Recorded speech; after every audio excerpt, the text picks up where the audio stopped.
All right, so we're going to finish up mental illness today. And this, we're going to start. So last time we left off in the notes, we were on number 12. We stopped at OCD, so you should have your papers out for number 12. And so for OCD, I want you guys to remember the O, like most of you know, stands for obsessive, and the C stands for compulsive. But what it really should read, and I want you to add this to your notes, I want you to write down the bold here. The O stands for obsessive thoughts.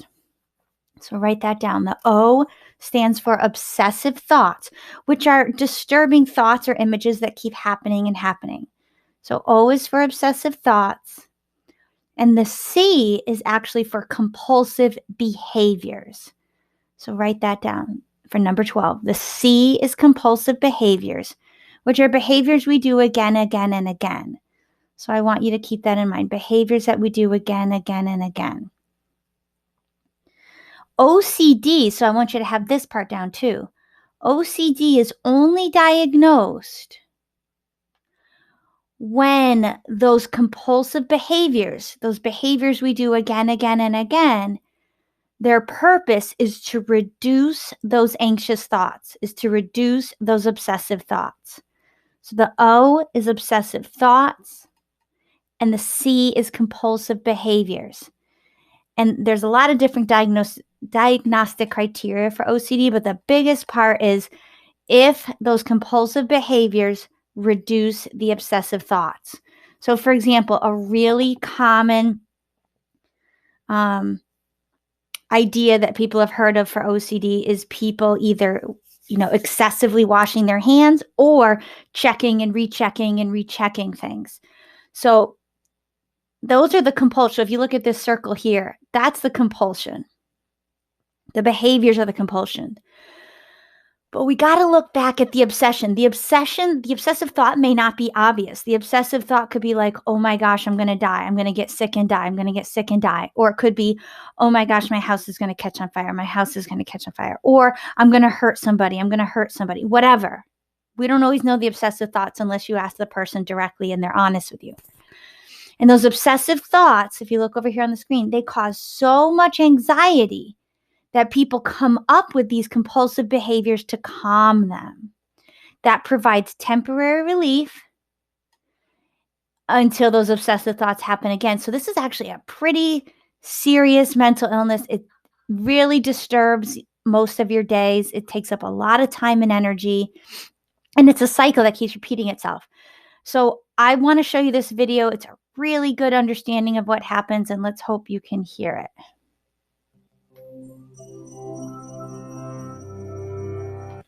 There's a common misconception that if you like to meticulously organize your things, keep your hands clean, or plan out your weekend to the last detail, you might have OCD. In fact, OCD, which stands for Obsessive Compulsive Disorder, is a serious psychiatric condition that is frequently misunderstood by society and mental health professionals alike. So let's start by debunking some myths. Myth 1. Repetitive or ritualistic behaviors are synonymous with OCD. As its name suggests, obsessive-compulsive disorder has two aspects: the intrusive thoughts, images, or impulses known as obsessions, and the behavioral compulsions people engage in to relieve the anxiety the obsessions cause. The kinds of actions that people often associate with OCD, like excessive hand washing or checking things repeatedly, may be examples of obsessive or compulsive tendencies that many of us exhibit from time to time. But the actual disorder is far more rare and can be quite debilitating. People affected have little or no control over their obsessive thoughts and compulsive behaviors, which tend to be time-consuming and interfere with work, school, or social life to the point of causing significant distress. This set of diagnostic criteria is what separates people suffering from OCD from those who may just be a bit more meticulous or hygiene obsessed than usual. Myth 2.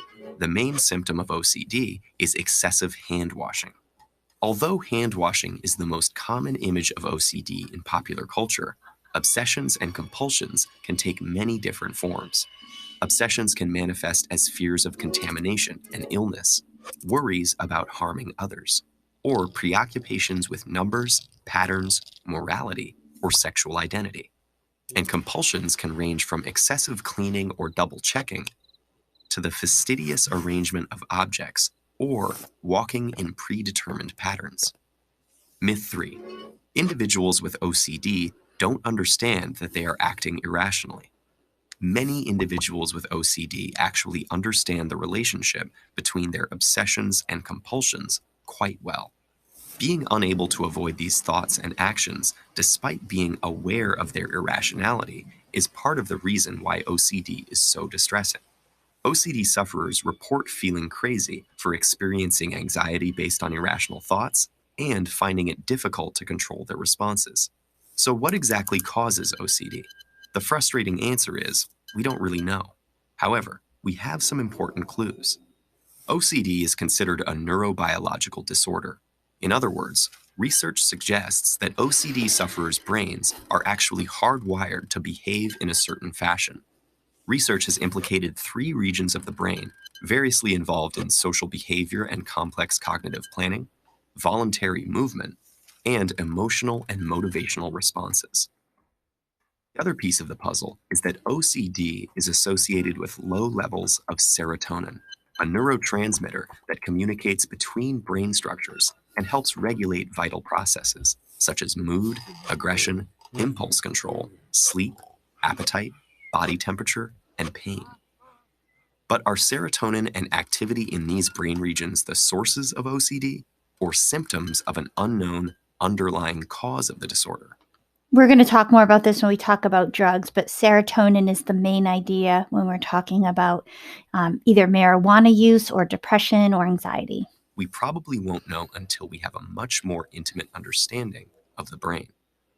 The good news is there are effective treatments for OCD, including medications which increase serotonin in the brain by limiting its reabsorption by brain cells, behavioral therapy that gradually desensitizes patients to their anxieties, and in some cases, electroconvulsive therapy or surgery when OCD doesn't respond to other forms of treatment. That's super rare. Knowing that your own brain is lying to you while not being able to resist its commands can be agonizing. But with knowledge and understanding comes the power to seek help, and future research into the brain may finally provide the answers we're looking for. Perfect. Okay. So that was a little video explaining the OCD. So again, it's a complicated diagnosis. A lot of us are just, we like things neat or we're very into hygiene. But remember, the difference between mental illness and liking things neat is, does it interfere with daily life? And that video showed it really well, interfering with school, home, work, and friends. All right. So our next one is bipolar. So I wanted you to understand. So now we're on number 13 in the notes. Make sure you're following along. And bi, you know that prefix bi, because it means 2. So bipolar is we're alternating between 2 moods, but don't you dare think of this as mood swings. Mood swings are normal. Everybody has mood swings. Bipolar is when someone's alternating. I want you to write exactly this. It's a mood disorder where someone alternates between depression and mania. A mood disorder where someone alternates between depression and mania. And I want you to define what mania is, because I know a lot of you don't know what this is. So mania, please write this down. Mania is an extreme high level of energy where we see little sleep. All it means is an extreme high level of energy with little sleep. It doesn't necessarily mean happy. A lot of people think that. It's not true. So a person with bipolar will alternate randomly sometimes between depression and mania. That mania could be high levels of happy, high levels of anger, high levels of aggression, high levels of sexual activity, high levels of creativity, whatever, high levels of spending money. It's a high level of anything. So bipolar, mood disorder, where we alternate between depression and mania. This is the first time we're not going to see prescription antidepressants anymore. We're going to see something called mood stabilizers. So things like lamotrigine or Lamictal. Mood stabilizers are something that instead of getting the highs and the lows, it kind of levels you out. It stabilizes the mood. And unfortunately, a lot of people with bipolar, they're happy about not having the depression as much anymore, but sometimes they miss the mania because the mania tends to be fun and interesting. And if you want to later, there's a commercial on bipolar for a drug called Vraylar. Maybe I'll show you really quick, see if it'll work for us. Here it is. The ups and downs of frequent mood swings can plummet you to extreme lows, lift you to intense highs. So that would be the mania. See how she's arguing? Or make you feel both at once.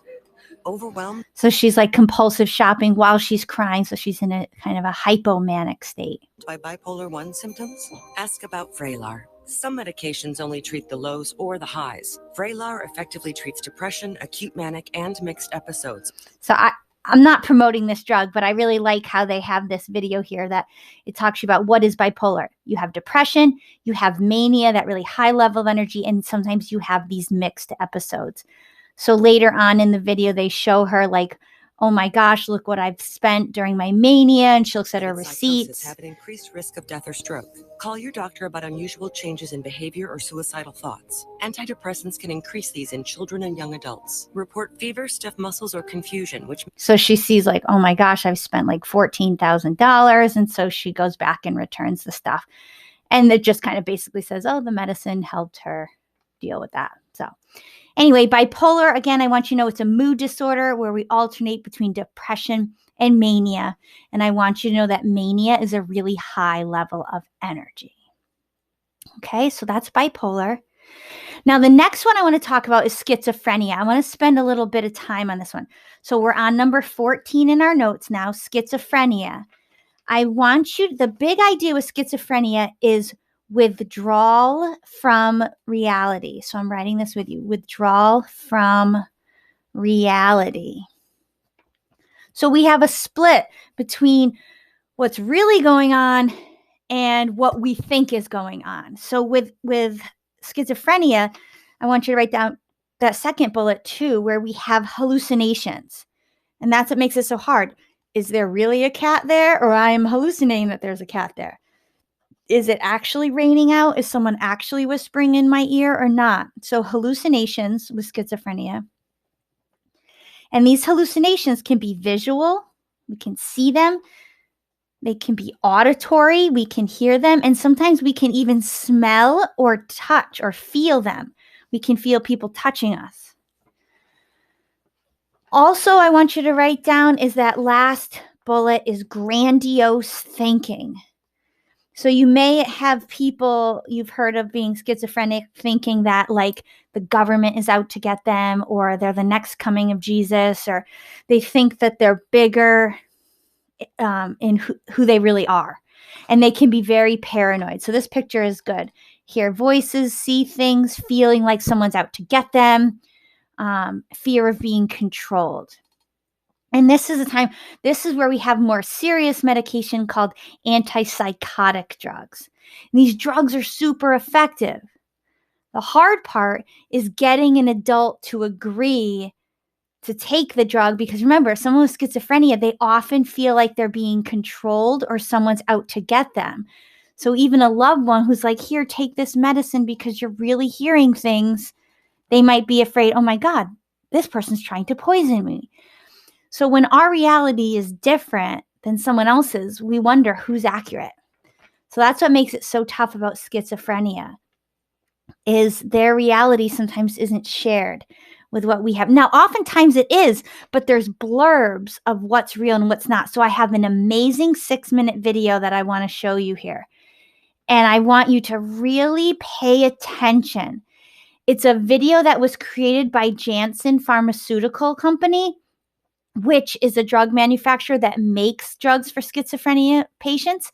So they asked thousands of schizophrenics, tell us what it's like. We want to know what it's like. And so they made this video for all of us to understand.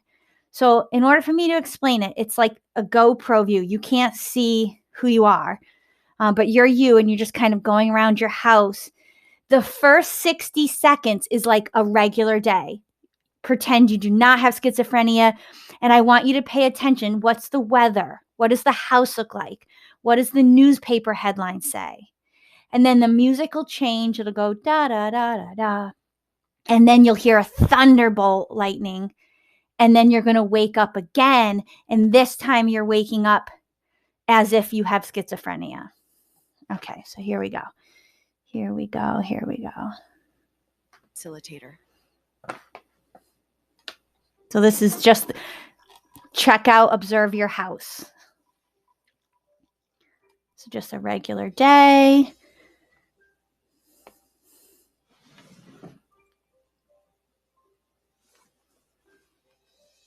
Notice the weather is sunny. There's no coffee in your cup. Check out the newspaper headline because that will all change. It says man wins lucky lotto.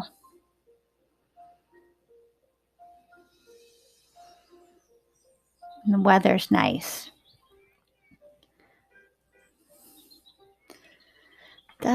So now we're going to go back to bed and wake up with schizophrenia.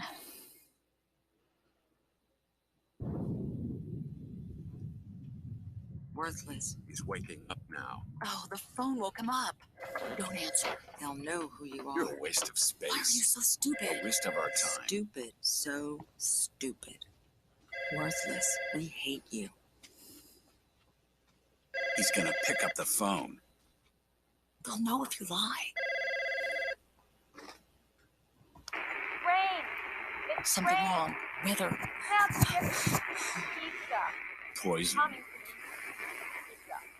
He's hanging up. Do you hear me? Don't eat. Out to get you. Poison.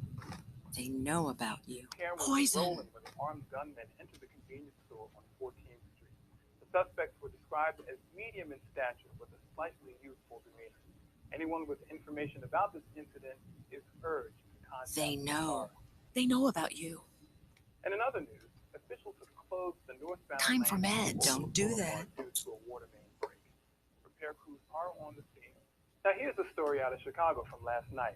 Two men posing as maintenance workers nearly made it out of the Quick Bite convenience store with the store's ATM machine. Make a The list. suspects Make pulled a up in a longer van, list. entered the store, asked the You customers are to not use the ungrateful. machine because You're a waste of space. It's A a- waste of our time. It says don't leave the Get house. coffee now. Don't drink it. Watch, Stupid. watch the So coffee. stupid. That smells awful. Don't drink that coffee. See how it bubbled? Why are you so worthless? So Sky, tell us how this weekend's weather is. Weather. Something wrong. You know what, Chuck? There's just no stopping the weekend weather. You hear that, worthless? Weather's coming to get you. Something wrong. Weather. And what are you going to do about it, huh? Something wrong. You have to stop it. You're just going to sit around, your stupid mouth open and do nothing? You have to stop it. It's the weather. It's here for Now us. he has to answer the door. It's here for us. Do something. Stay in. Pizza! Stay away from the No, door. stop the weather. Protect us. Pizza! You didn't order anything. No. Don't answer. You're stupid to open that door. The He pizza has to guy open is the door now. the pizza guy is real. Here you go. Don't do it. You'll be in trouble. Poison. This is for you. This is for you. He's working with them. He's part of the plot. This is for you. Shut the door. Shut it. Don't eat it. Poison. You're stupid to open. I hate you. We Here's hate some you. items on today's activities calendar. And you need some activities, especially when you're lazy and you sleep too much. Stop staring at me. I know what you're thinking. He knows. You can't stop They're it. coming for you. You know that. Part of the plot. Use your mind. Because you're so ungrateful. Don't eat it. Poison. No. Don't open He it. has to open the This box. is entirely your fault. See, it says poison. Don't eat it. Don't eat it. Poison. Poison. They're here, and it's all your fault. Oh. No. She's real too. They know it's you. You're in Don't control. open the You door. hear that? No. Don't open it. Don't open it. They're here, and it's all your fault. You did it. You should have used your mind to stop it. Stop it. You have to take control. Stop the door. Hey, you all right in here? I called you. Why didn't you answer? I was like screaming, "It's Lorraine! It's Lorraine!" into the phone at the top of my lungs. What were you watching? Do you even remember? Did the pizza Oh, what happened here? Forget to take your medicine this morning. Well, you know it's not good to miss a dose. Well, it's not too late to take it now. Let's get back on track. And why are you standing here in the dark? It's a beautiful day outside. Let some sunlight in. You need to get outside and enjoy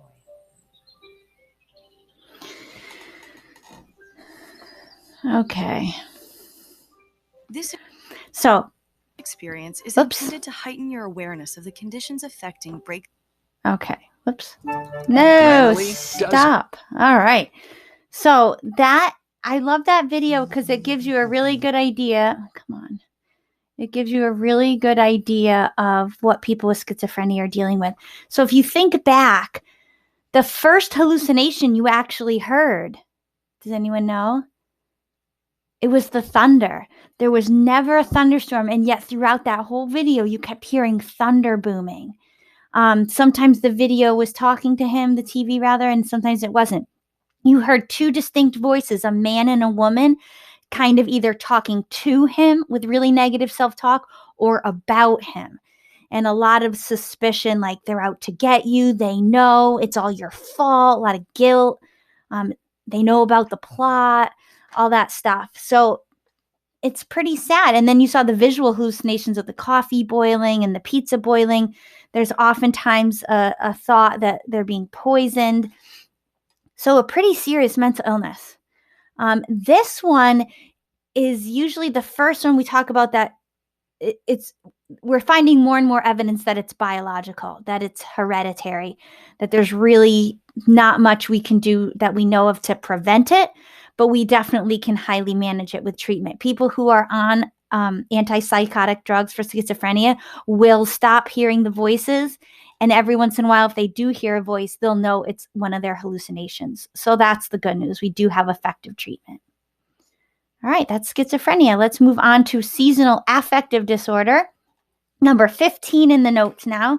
So seasonal affective disorder is exactly what it sounds. It happens to you during the winter months when sunlight is limited. So it's a form of depression. So we're writing this down for 15.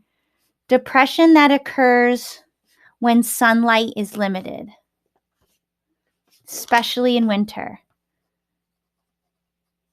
So you may have heard of this. Maybe cabin fever or the winter blues. It's the same thing. Seasonal affective disorder is the actual psychological name. Seasonal affective disorder, which ironically is abbreviated SAD or SAD.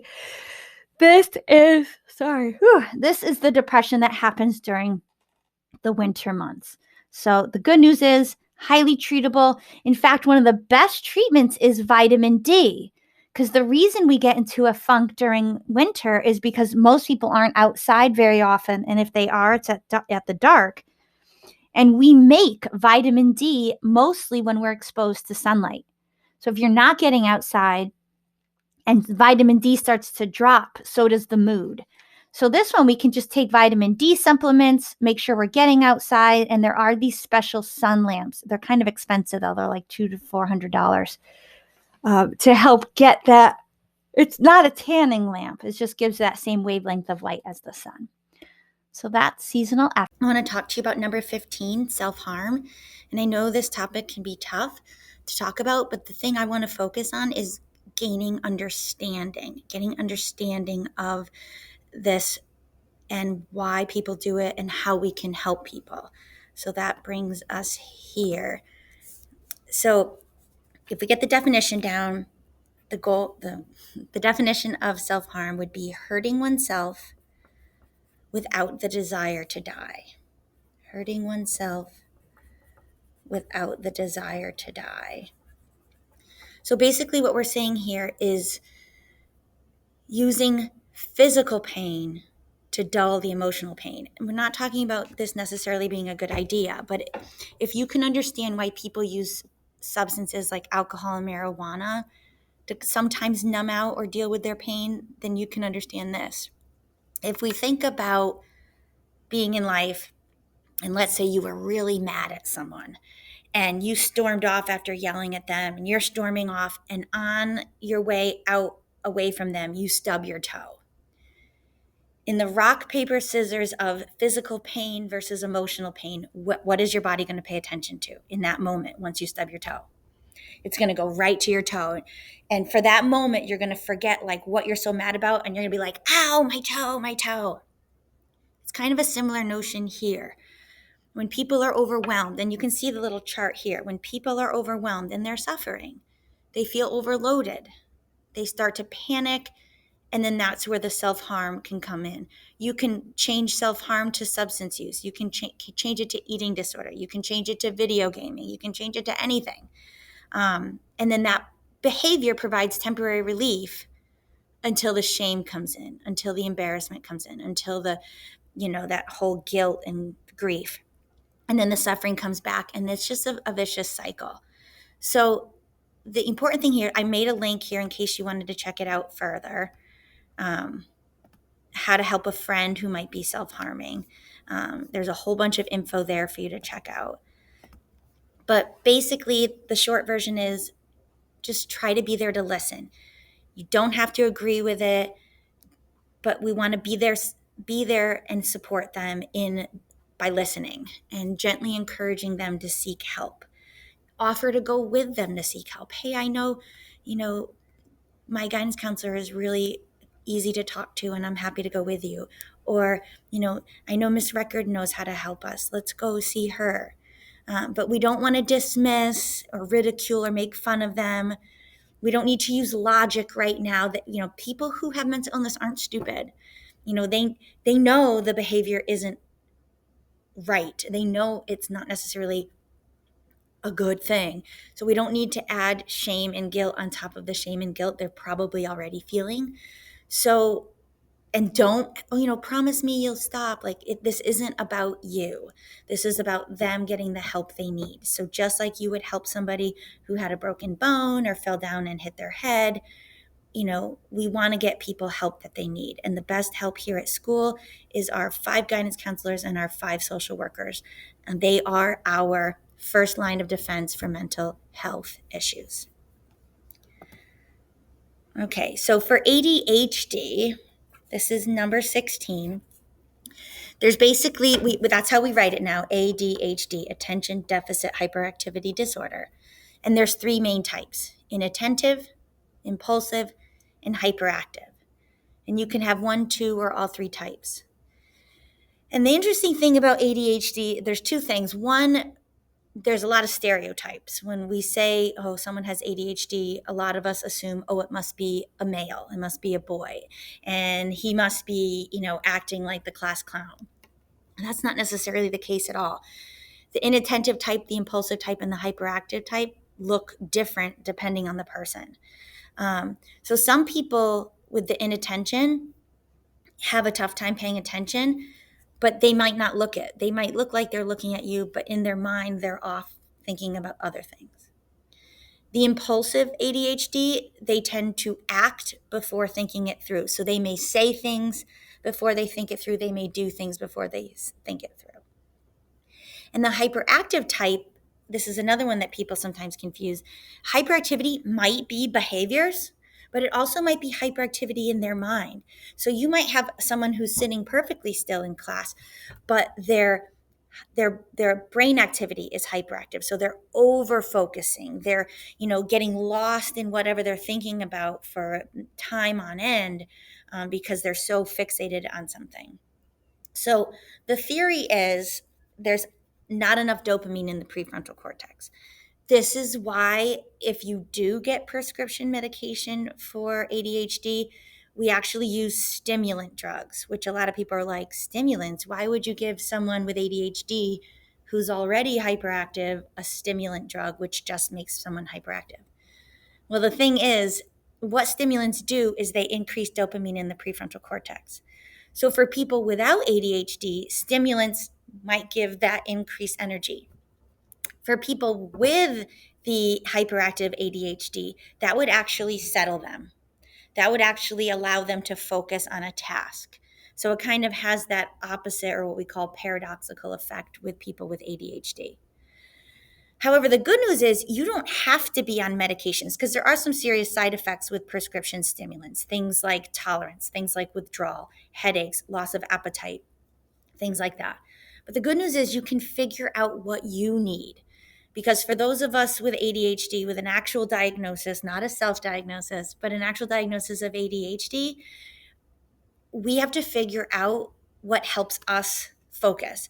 And that means we have to work harder than someone who doesn't have ADHD. So for me, I need to take notes. I need to sometimes use a standing desk, or sometimes use a bouncy chair, or sometimes I'm on my bike while doing it. I need to, figure out strategies that work for me to help with my focus. But overall, for ADHD, I just want you to know there's 3 main types: inattentive, impulsive, and hyperactive. And people can have 1, 2, or all 3 types. Okay, so moving on to number 17, borderline personality disorder. Now, this is a disorder that you might have heard more about recently, but it wasn't as commonly known a few years ago. So borderline personality, also known as BPD, there's quite a few signs and symptoms. So I highlighted in yellow here the ones I want you to write down. And I know I didn't give you a ton of room. But basically, borderline personality disorder is one of these that is a little bit harder to diagnose. It might be misdiagnosed as bipolar, self-harm, obsessive compulsive disorder. But overall, if we could get some common traits for borderline personality disorder, it would be an intense fear of abandonment, whether that's with, one relationship or all relationships.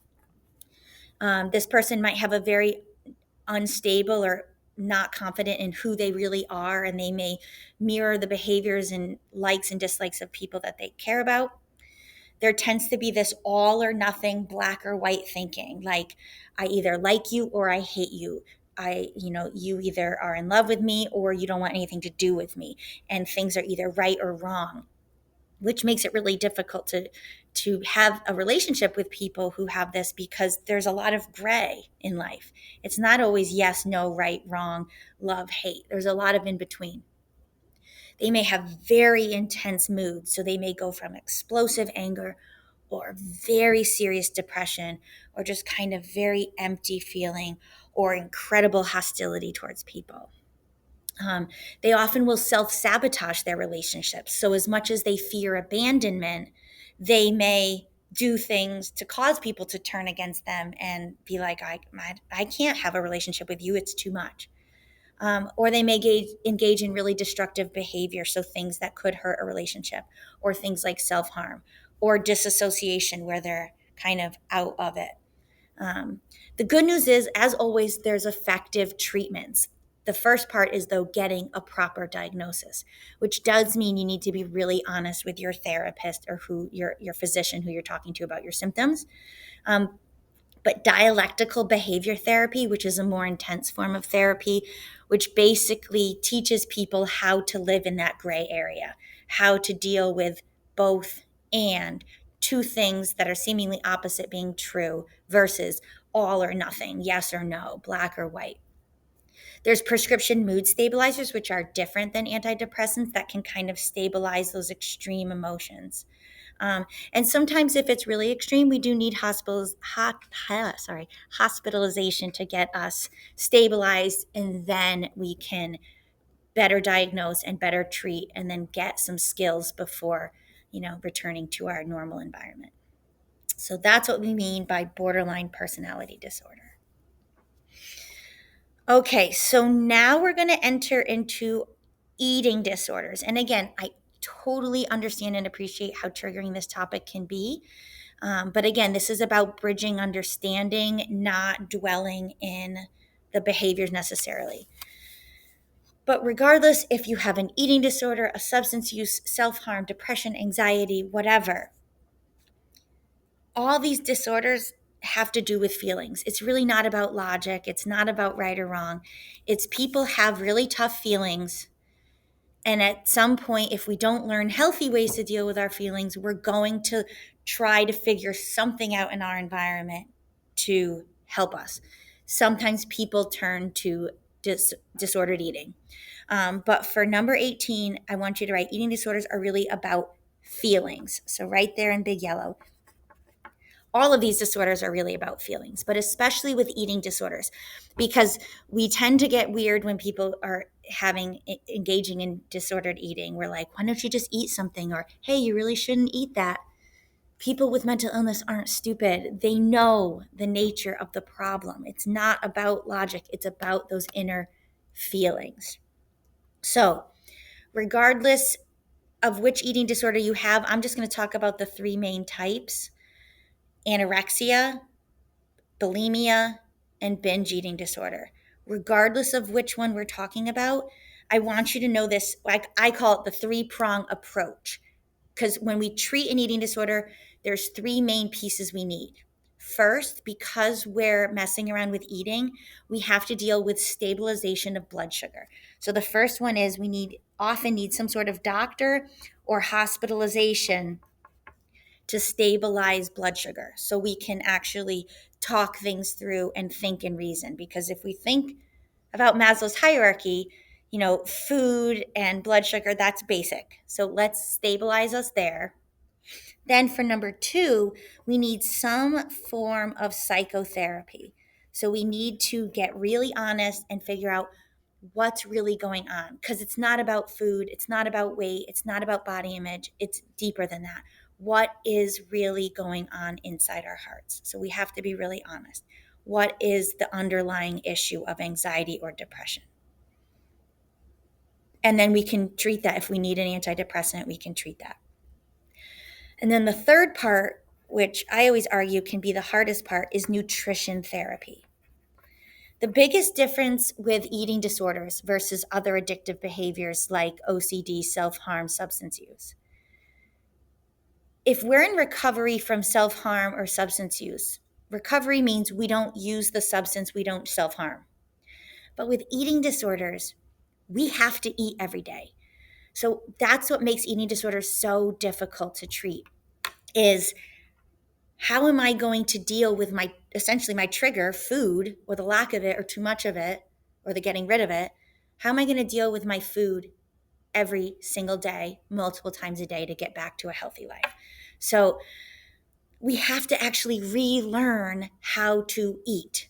So often what happens with disordered eating, and again, whether it's too much eating, as in the case of binge eating, if it's not enough in the case of anorexia, or if it's the eating and then compensating for the eating by either over-exercise, use of laxatives, or vomiting, we have to go back and figure out our hunger and satiety cues.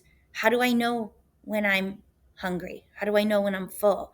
Because when we engage in disordered eating, those body cues that we take for granted, hunger and fullness, aren't accurate anymore. So we have to step back and learn how to eat. We have to eat on a schedule, plan out our food, plan out the amount, which I know can be triggering in its own right, but we need that guidance for a few months to get ourselves back on track so we can give our body time to get those hunger and fullness cues back. So I'm going to go through each one: binge eating, anorexia, and then bulimia, just to give you an idea of what we mean by eating disorders. Let's look at binge eating. Binge eating. So I want you to know, binge eating, write this in your notes, we're on 22 now. Binge eating is when someone eats and eats but doesn't stop when they're full. It's not about hunger and fullness. And I do want you to know it's the number 1 eating disorder in the United States. So make sure you have that done. Number 1 eating disorder in the U.S. And they eat without regard to fullness or hunger. Okay. And unfortunately, binge eating, you can see they're going to gain weight, a lot of weight, quickly. like I said, it's not about nutrition or hungerful. It's food is my drug of choice. When I'm eating, I don't have to think about other things. When I'm eating, I mean, you've all eaten food you really like. There is a dopamine rush there. And some people can get addicted to that. So we see the same sorts of coping. We're going to see journaling, all your stress management, support groups. That's why we usually do group therapy for eating disorders. And then we're going to have to do psychotherapy, get some sort of hospitalization or prescription drugs to kind of stable out the mental illness, because there's usually an underlying depression or anxiety underneath. And then nutrition therapy to help people get back on track. Food as nourishment, not food as drug, not food as entertainment, not food as friend, food as nourishment. That's what we need to refocus food as fuel. Okay, 23 is anorexia. And what bothers me about people when they don't know about anorexia is they automatically think everyone who's anorexic is really thin.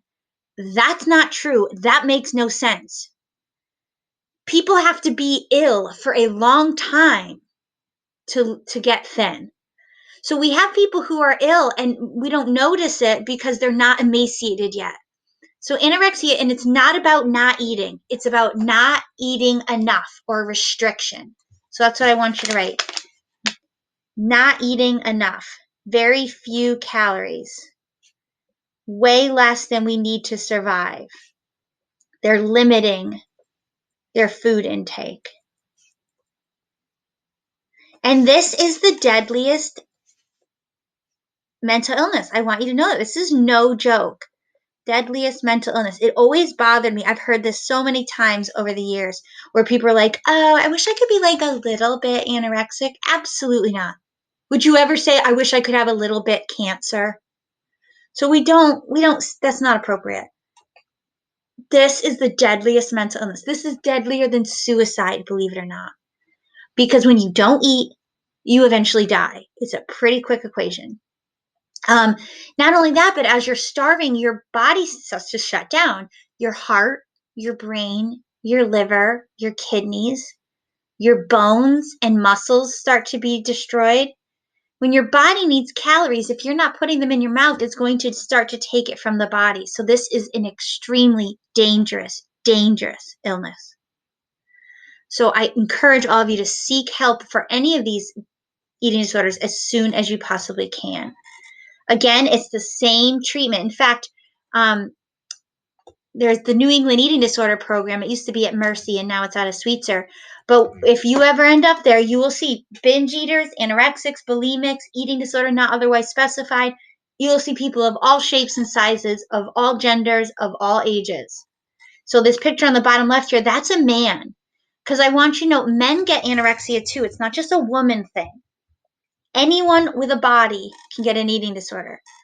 I like this picture here. It's the person and their hands are like cuffed by the scale and measuring. And this poor girl, this is the perfect picture of anorexia, I think. Just this depression and anxiety about food and body weight and just about who you are. This feeling of I'm not good enough. If only I was thinner. If only I was better. And the stupid scale there. And then this one right here, I like this picture because it shows you something called body dysmorphia. I don't know if you've ever heard of body dysmorphia, but it's when here we are, relatively pretty thin, and when we look in the mirror, we see someone of a very healthy, normal weight, but we're not seeing exactly who we really are. So that can be very common. If you're not getting enough blood sugar to your brain, you're going to start to see things unclearly, and you're going to start to think not clearly. And then bulimia. So bulimia, I want you to write, is when somebody eats and then purges. Eat and then purge. And purge means to compensate, to either vomit, use laxatives, or over-exercise. So eats, then purges, either by vomiting, over-exercise, and or laxative use. So we're talking some pretty serious hurtful behaviors to our body. And again, these mental illnesses, the eating disorders tend to be like most other mental illnesses, they're done in private. Don't expect to see someone doing these behaviors in front of you. And again, I really like this picture of like not good enough. That's a very common feeling in the eating disorder world. And I like this picture here. We're going to talk about this when we talk about nutrition, but this woman is currently, so on here, the side of her, I'm pointing out her lower cheekbone, like right here. This woman is when she's actively bulimic. This is when she was in recovery from bulimia. Do you see how it's swollen right here? Like this part right here, it gets swollen because this is where your salivary glands produce saliva. Saliva has an enzyme in it called salivary amylase that will break down simple sugars in your mouth. If you start vomiting up your food regularly, your homeostasis is going to kick in. Your body's going to say, hey, where's all the food? And to compensate for that, your body will start to extra produce salivary amylase. So anytime you eat anything with sugar or any simple carb in it, your body will absorb those calories immediately. So if you want to try to figure out if someone's bulimic, you can tell sometimes the bottom of their cheekbone might start to get swollen from that overproduction of salivary amylase. And once you're in recovery, it will thin out nicely. You won't get that swollen chipmunk cheek. Okay, so again, same treatment, psychotherapy, nutrition therapy, refueling the body and figuring out what's really going on, what's really causing this.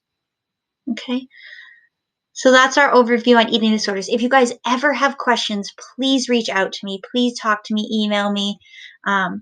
There's a lot more. I could teach probably 2 weeks on eating disorders. So this is a topic I'm passionate about and I'm happy to help you if you need it, okay? All right, substance abuse disorder, another one of my big passions here.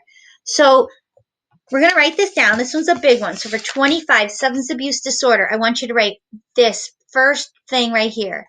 So we're going to say substance abuse is a brain disease. I want you to know that. It is a brain disease that involves craving. Brain disease involves craving, seeking, and use of a substance.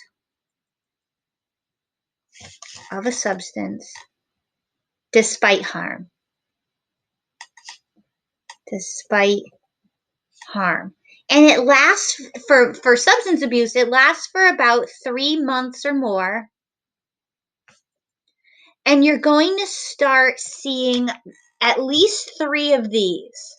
And I want you guys to check yourself and check your friends right now, because sadly you might find some of this being true. Are they needing more of the drug to get the same high? We call that tolerance, and we'll talk about that when we talk about drugs. Do they need more of the drug to get that effect that they used to be able to? Smoke more, drink more, smoke a higher concentration of THC? Are they experiencing withdrawal? Are they starting to have kind of nasty side effects if they're not using, like increases in anxiety, sleeplessness, loss of appetite, headaches, grumpiness, and anger? And are they using the drug to self-medicate or to relax? Are we using our drug not just to have a good time, but we're using it to some sort of self-medicate? And then here's a bunch of other ones too, but those are the big 3. So I want you to think about your use, think about the use that your friends use, and see if there's something on here. We can help you. There's always help for any of these illnesses. So more is like, are you using a different drug to avoid withdrawal? Are you taking more drugs than you meant to? Are you trying to cut down but having a hard time doing it? Are you changing your social activities or school because of your drug use? And are you using despite the fact that people are already upset with you? Maybe you're on probation. Maybe you've dumped a lot of cash into it. So those are just some things. It doesn't make you a bad person, but I just want you to think of some things that, there's ways we can help you. Oops, my phone is ringing. So anyway, you can watch this video if you want, but I'm going to go back here. And finally, number 26 is suicide. So with suicide, don't you dare write kill yourself. That's not what it's about. For suicide, here's the definition I want you to have. Helplessness, and hopelessness. Helpless and hopeless. No one can help me and it's never going to get better. That results in wanting to be free of the pain. Wanting to be free of the pain. That's why they're doing that. They don't want to die. Newsflash, suicidal people don't want to die necessarily. They just don't want to feel the pain that they're in anymore. That's what you need to think about. Stop being so narrow-minded. Think the big picture. Nobody really wants to die. Only if we're feeling some serious emotional pain that we can't seem to find a way out of. So that's why next unit, right after we finish this, we're going to talk about how can we, all of us, even without a degree, how can we help people who may be suicidal? Because every one of us can absolutely make a difference. So make sure for suicide you have helplessness and hopelessness that results in wanting to be free of the pain. It's not about dying. It's about being free of pain. All right. Now let's sum up. Sorry. Oh, actually, let's take a breath. That was a big lot of mental illnesses we went through. I know this is a tough unit. It's tough for me to teach it. I asked kids a couple of years ago, I'm like, what kinds of things make you happy? And they're like, kittens, puppies, sunsets, and food. So that's why these are supposed to be calming pictures. All right, so key points. Number 27. It's important to know that many mental illnesses are treatable. There it is, write down treatable for 27. They're treatable. And sometimes we can even prevent them, write this down, we can prevent them by using effective stress management or coping skills. Using effective stress management or coping skills. Those were the grounding and the meditation and the breathing that I've been reminding about. We can do that. We can prevent some of our mental illnesses from getting worse. 28, mental illnesses are all treatable by doing what? Right here. Getting professional help as soon as possible. Getting professional help as soon as possible. Don't wait. Just like if you had a broken arm or you thought you had cancer, get help as soon as possible. That's our best bet. And so my final question to you guys.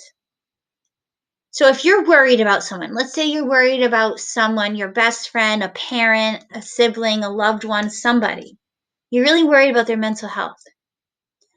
What would be the absolute most important, best, effective thing you can help them do? This is for 29. For the last question, what is the most effective thing we can do to help them? What does this say right here? Help them get professional help. Let's write that down. Help them get professional help as soon as possible. Help them get professional help as soon as possible. That's the best bet. Love your friend enough to help them get help. Love your friend enough to stop being their therapist. You're not a therapist. I'm not a therapist. The best thing we can do to be a friend is to get them the appropriate help they need, whether they think they want it or not, or they need it or not. We need to tell those trusted people, our teachers, our social workers, our guidance counselors, our parents, help people get the appropriate help they need. Tell us here at school. We have to help you.